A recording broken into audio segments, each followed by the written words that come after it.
سلام، خوش اومدید به اولین ولاگ یوتیوب من مدینه بلوچ هستم، پزشک عمومی.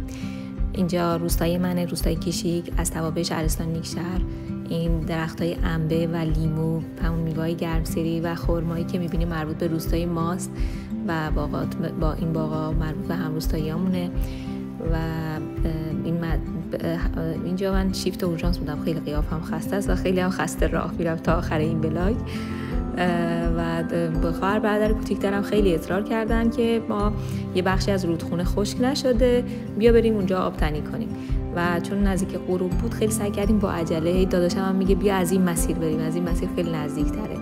این مسیری که میبینید در واقع این قسمت که خشک شده، آثار خشک شده هم هست، همون قسمتی که رودخونه ازش رد شده.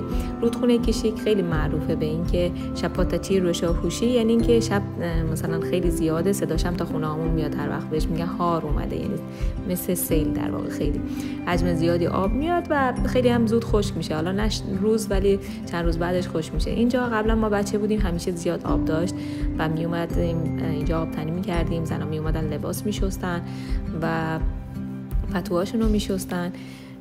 داخل این باغ ها همون قسمت هایی که نخل رو میبینین یه جویی هست که مردم قدیما خودشون کشیدن و کانال کشیش کردن تا به باغاتشون آبرسانی بشه.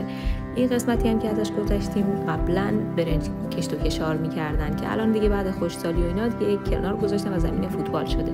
جاده اینجا منتهی میشه به یه روستای دیگه که روستای داروخان بالا دست روستای ما قرار داره. رودخونه کشیک هم میره به سد با رودخونه یتک که روستای بغل ماست یکی میشه و به سد خیرآباد که یکی از سدهای بزرگ نیکشهره میرسه.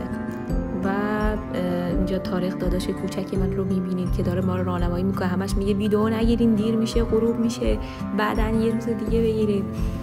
و اینجا یه روستای قدیمی بوده، بانگندر، آدم‌ها اینجا ساکن بودن ولی بعدش مهاجرت میکنن و پدرم از اینجا خیلی خاطره داشت و برامون کلی تعریف کرد و میگفت میومدم اینجا مثلا سوغاتیای پدرم رو که از پدر بزرگم در واقع من میشه از قطر فرستاده بوده گرفته بودم، اون ساعت قشنگی رو که براش فرستاده بوده هنوز یادشه و خیلی منظره قشنگی. ما کلی اینجا عکس گرفتیم. اینجا رسیدیم به اون قسمت رودخونه و آبتنی کردیم. خیلی دمای آب خوب بود، غروبش فوق العاده قشنگ بود، آسمون رو انگار افکت گذاشتم، نقاشی شده.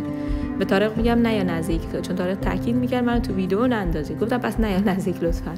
دیگه همین، اگه دوست داشتین لایک و سابسکرایب و زنگوله یادتون نره.